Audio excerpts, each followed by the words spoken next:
Voddie, you've spoken and written about Christian education. You're a committed home educating family. In the circles that you have ministered in, what would you say to parents who are trying to decide between the choice of homeschooling versus bringing their believing students into the public school system, and thereby, with their Christian faith, being a witness and influence in the public education world? I think they're making a categorical error. And what I mean by that is, on the one side, all of a sudden we went from a discussion about education, which is discipleship, to a discussion about evangelism in spite of negative discipleship. And so we've got two completely separate categories there. The question is, should I, on the one hand, give my child an education that acknowledges Christ's lordship, that seeks to point them toward Christ, that seeks to form in them truths that bring glory and honor and worship to Christ? You see, now we're having a discussion about one category. And then you completely jump to another category and say, or should I have my child who is a believer go have influence on other people who are, whoa. Over here, we were talking about education, discipleship, and then you completely move to a different category. So what we got to do is, we got to talk about those things properly. So on the one hand, let's talk about education and discipleship over here, and then education and discipleship over there. Ask me if one of those is appropriate and the other is not. That becomes a very easy question to answer, which is why I think people ask it that way.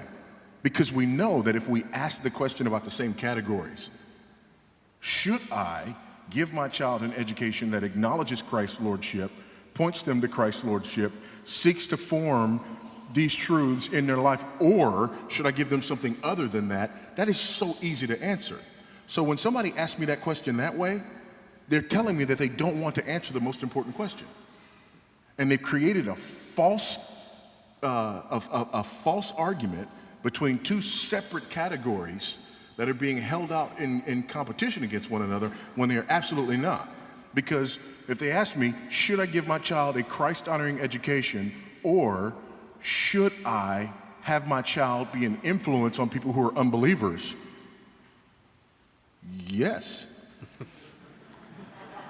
Why do we assume that the only way a child can have an impact and influence on unbelievers is if they give up on a Christ-honoring, Christ-centered education? So I think there's a categorical error in the question.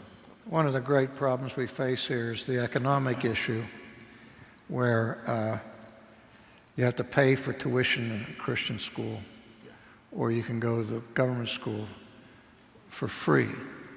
Now, the biggest illusion there is sending your kids to government school is free. It's the most costly thing you could ever do, you know.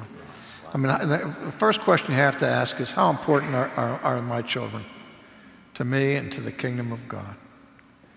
And also, the other thing that people don't understand is the public schools are not today what they were 50 years ago. 20 years ago, even. I mean, it used to be that the local community had a lot to say about it, and there wasn't this built-in hostility to the truths of the Christian faith.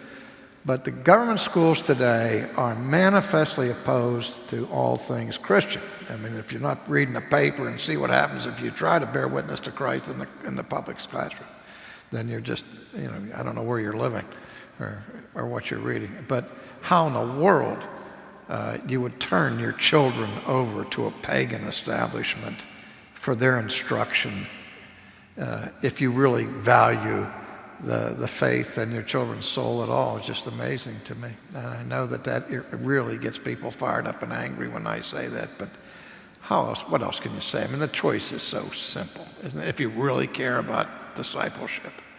And training of your children. Nothing I have to add there. That's all good.